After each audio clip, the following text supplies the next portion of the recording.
Chrome ব্রাউজারে click করে দিই। তারপর এখানে চলে এসে গুগল, আমরা চাইলে এখানে গুগলেও লিখতে পারি, অথবা আমরা চাইলে উপরে এই অ্যাড্রেস বারেও লিখতে পারি। তো আমরা গুগলে সার্চ করব, গুগলে এসে সার্চ করব FRTOP top UP up .com COM।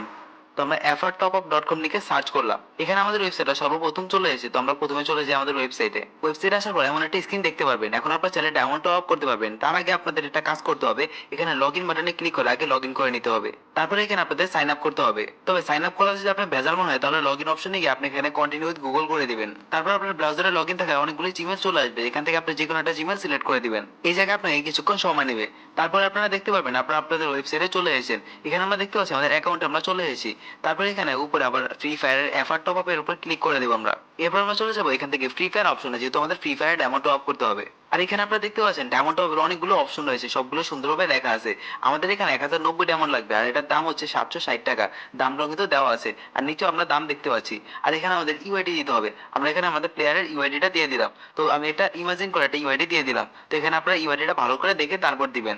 আমাদের ইউআইডি দেওয়া হয়ে গেছে। তো এখানে আমরা বাই নাওতে ক্লিক করে দিচ্ছি। এরপরে এখানে দুপুরে দুটো অপশন রয়েছে, এগুলো চাইলে আপনারা না দিলেও নাও দিতে পারেন। আপনার ফ্রি ফায়ারের নামটা কি যদি পারেন লিখে দিবেন। তারপর এডিশনাল ইনফরমেশনে আপনি চাইলে আপনার ফোন নাম্বারটা দিয়ে দিতে পারেন, যাতে কোনো সমস্যা হলে আপনার সাথে যোগাযোগ করতে পারি। বাট উপরেটা না দিলেও হবে। আর এখানে আসার পর দেখবেন একটা বিকাশ নাম্বার দেওয়া আছে। এই বিকাশ নাম্বারে টাকা পাঠিয়ে উপরে আপনি যে বিকাশ নাম্বারের থেকে টাকাটা পাঠিয়েছেন সেটা লিখে দিবেন। আর বিকাশ নাম্বারে টাকা পাঠানোর সময় একটা ট্রানজাকশন আইডি পাওয়া যায়, ওইটা এই জায়গায় দিয়ে দিবেন, যেটা আপনার স্ক্রিনের উপর দেখতে পাচ্ছেন কোনটা ট্রানজাকশন আইডি। আর যারা এসএমএস এর মাধ্যমে দিবেন তাদের জন্য এটা হচ্ছে ট্রানজাকশন আইডি। তারপরে আমরা স্টারকে বলে অনেকের তো বিকাশ অ্যাকাউন্ট নেই, তারা কিভাবে পাঠাবে? তারা চাইলে খুব সহজে দোকান থেকে নগদে পাঠাতে পারবে। যারা দোকান থেকে টাকা পাঠাবে এই নগদ অপশনটা সিলেক্ট করবেন। সিলেক্ট করার পর যে দোকান থেকে টাকা পাঠিয়েছেন ওই দোকানদারের নাম্বারটা দিয়ে দিবেন উপরে। আর তারপর তার থেকে ট্রানজাকশন আইডিটা জেনে নিচে ট্রানজাকশন আইডিটা লিখে দিবেন। তো এখানে আমি দোকানদারের বিকাশ নাম্বার আর ট্রানজাকশন আইডি দিয়ে দিয়েছি। তারপর এখানে প্লেস অর্ডারে ক্লিক করে দিলাম। আমাদের কিন্তু অর্ডারটা কেনা হয়ে গেল। দেখেন এখানে বলে দিয়েছে থ্যাংক ইউ। আর এখানে আমরা দেখতে পাচ্ছি আমরা কত ডায়মন্ড কিনেছি। তারপর আমাদের বিকাশ নাম্বার আর গেমের ইউআইডি ঠিকঠাক থাকলে আমাদের অ্যাকাউন্টে ডায়মন্ড 2 মিনিটের ভিতরে চলে যাবে।